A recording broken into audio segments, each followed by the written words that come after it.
बिस्मिल्लाहिर्रहमानिर्रहीम। तो स्टूडेंट्स, हम ट्रांजिस्टर भी पढ़ चुके हैं। उसके बाद हमारे पास जो था ट्रांजिस्टर एज ए एम्पलीफायर भी हो गया था। उसके बाद स्मार्ट सिलेबस में है ऑपरेशनल एम्पलीफायर। बड़ा ही आसान है, जो हमारे पास कैलकुलेशंस है इसमें बहुत ही कम है, तो मैं समझता हूँ कि इसको याद करना भी आसान रहेगा आपके लिए। तो इसमें सबसे पहले है एम्पलीफायर इज़ एन इम्पॉर्टेंट जो है इलेक्ट्रॉनिक सर्किट। ये बहुत ही ज़्यादा इलेक्ट्रॉनिक किसी भी सर्किट में बहुत ज़्यादा अहम है। It is used in the almost very electronic instruments.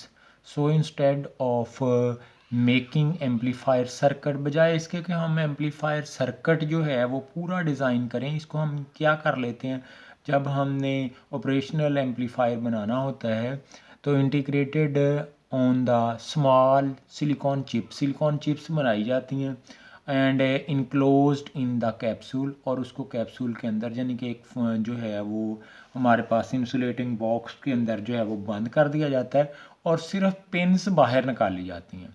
Pin से इनपुट भी देते हैं, आउटपुट भी लेते हैं। Pins connected with the working terminals, pins जो हैं वर्किंग टर्मिनल के तौर पे वर्क करती हैं।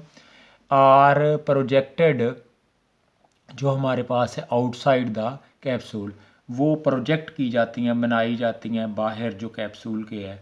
These pins are terminal as input and output. मैं पहले बता चुका हूँ कि यही पिन्स जो हैं ये काम देंगी कौन कौन सा, इनपुट भी और आउटपुट भी टर्मिनल्स।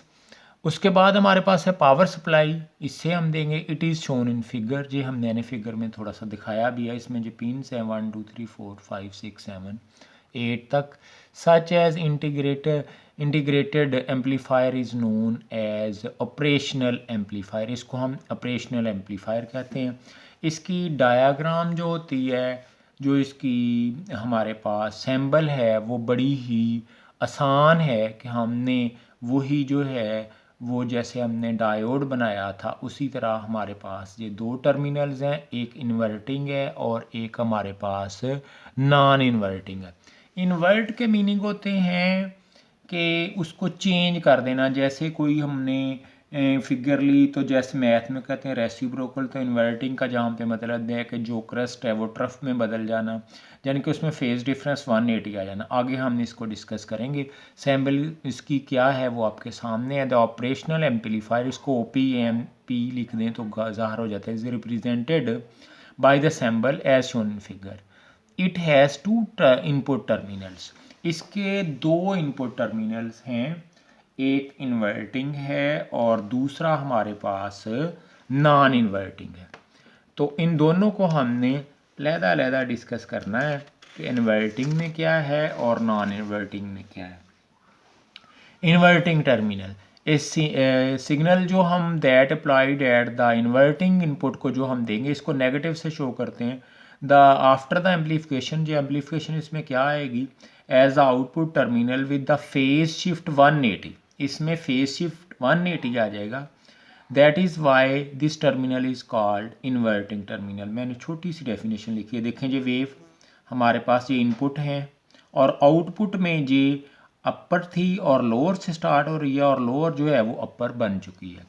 उसके बाद हमारे पास है non inverting input terminal, a signal that is applied जो है वो at the non inverting input appears after the amplification at output जो है terminal without any change, इसमें कोई चेंज नहीं आती।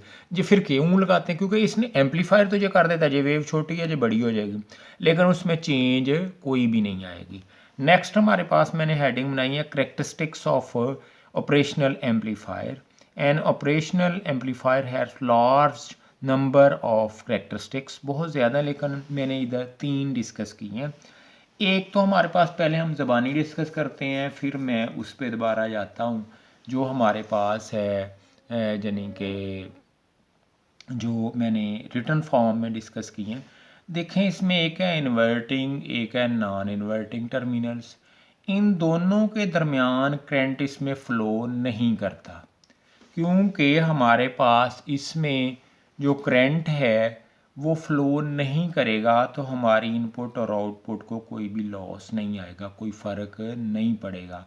इनके दरमियान जो रजिस्टेंस होती है इन्वर्टिंग और नॉन इन्वर्टिंग टर्मिनल के दरमियान, वो रजिस्टेंस बहुत ही ज़्यादा हाई होती है, जिस वजह से उसमें करंट कोई नहीं फ़्लो करता। नंबर 2 हम डिस्कस करेंगे कि जो इसके अंदर है हमारे पास जो इनपुट में और आउटपुट में रेजिस्टेंस बहुत ही लो होती है, फ्यू ओम्स होती है। तो उसके बाद हमारे पास फर्स्ट नंबर पे मैंने डिस्कस किया है input resistance. Its resistance between the inverting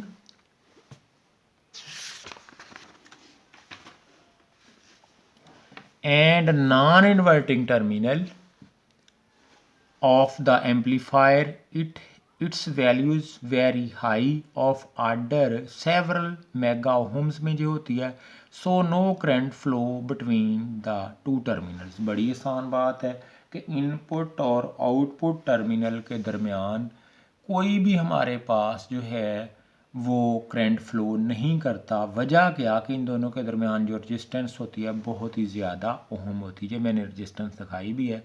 ये इधर दोनों टर्मिनल्स हैं इनपुट के, और इनके दरमियान जो है वो हमारे पास रजिस्टेंस सेवरल मेगा ओम्स है। Output resistance, it is resistance between the input and output terminal and the ground. Its value is only few ohms. जे वाली जो है आउटपुट, आपके पास इनपुट दो टर्मिनल्स हैं, दोनों के दरमियान किसी को बना लें तो इनके दरमियान जो रजिस्टेंस है आउटपुट और इनपुट के दरमियान वो बहुत ही फ्यू ओहम्स है, इसलिए करंट को कोई भी फ़र्क नहीं पड़ता। उसके बाद हमारे पास है जो हमारे पास open loop gain. Open loop gain यानी कि जो हम इसमें करंट गेन होगा वो किसके इक्वल होगा, the ratio of the output voltage V naught to the voltage difference. बड़ी गौरतलब बात है कि जो आउटपुट वोल्टेज है वो वी नाट है and difference of V I between the non inverting and inverting. जो डिफरेंस आएगा इन्वर्टिंग और नॉन इन्वर्टिंग वोल्टेज में, वो हमारे पास जो डिफरेंस है उसकी रेशो और वी नाट की ratio input signals when there is no external connection between output and input. जब हमने अभी कनेक्शन नहीं लगाया इनपुट और आउटपुट का, तो हमारे पास ओपन लूप गेन आ जाएगा V naught over V one कह लें या वी आई कह लें, तो हमारे पास वी नाट ओवर वी, इसको हम पढ़ेंगे हमारे पास v plus minus V negative. ये हमारे पास क्या है, एक इन्वर्टिंग और नॉन इन्वर्टिंग में जो डिफरेंस है v plus minus V naught. It is very high, it's order of 10 की 5। ये 10 की 5 ओहम तक, 10 की 5 तक इसका आर्डर जो है वो हो सकता है।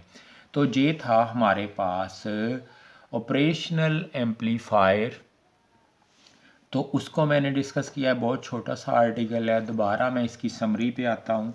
समरी हमारे पास क्या है कि हम एम्पलीफायर को ऑपरेशनल एम्पलीफायर यूज़ करते हैं। इसमें दो इनपुट सिग्नल्स होते हैं और एक आउटपुट होती है। एक इनपुट इन्वर्टिंग है और एक इनपुट नॉन इन्वर्टिंग है।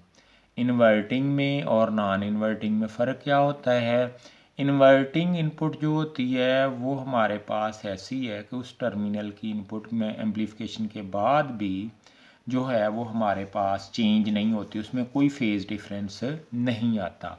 और जो हमारे पास इन्वर्टिंग है उसमें, सॉरी, नॉन इन्वर्टिंग में फ़ेज़ डिफरेंस हमारे पास कोई भी नहीं आता, और इन्वर्टिंग में फ़ेज़ डिफरेंस जो है वो इन्वर्ट हो जाता है, इन्वर्ट के चेंज कर देता है 180 पे।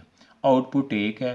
करेक्टरिस्टिक्स में सबसे अहम बात यह है कि इन्वर्टिंग और नॉन इन्वर्टिंग में रेजिस्टेंस मेगा ओम में होती है, क्योंकि उनमें कोई भी करंट फ्लो ना हो। लेकिन हमारे पास आउटपुट रेजिस्टेंस जो है वो बहुत ही कम होती है, जो इनपुट और आउटपुट के दरमियान होती है।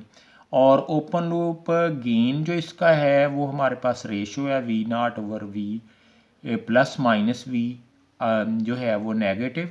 तो उसमें वो सेवरल जो हमारे पास हंड्रेड्स होती है 10 की 5 उसका आर्डर होता है। ये था जी हमारे पास ऑपरेशनल एम्पलीफायर। और मैं उम्मीद करता हूँ कि जो समझ भी आएगा, और मैंने बड़ा ही शॉर्ट इसको डिस्कस किया है।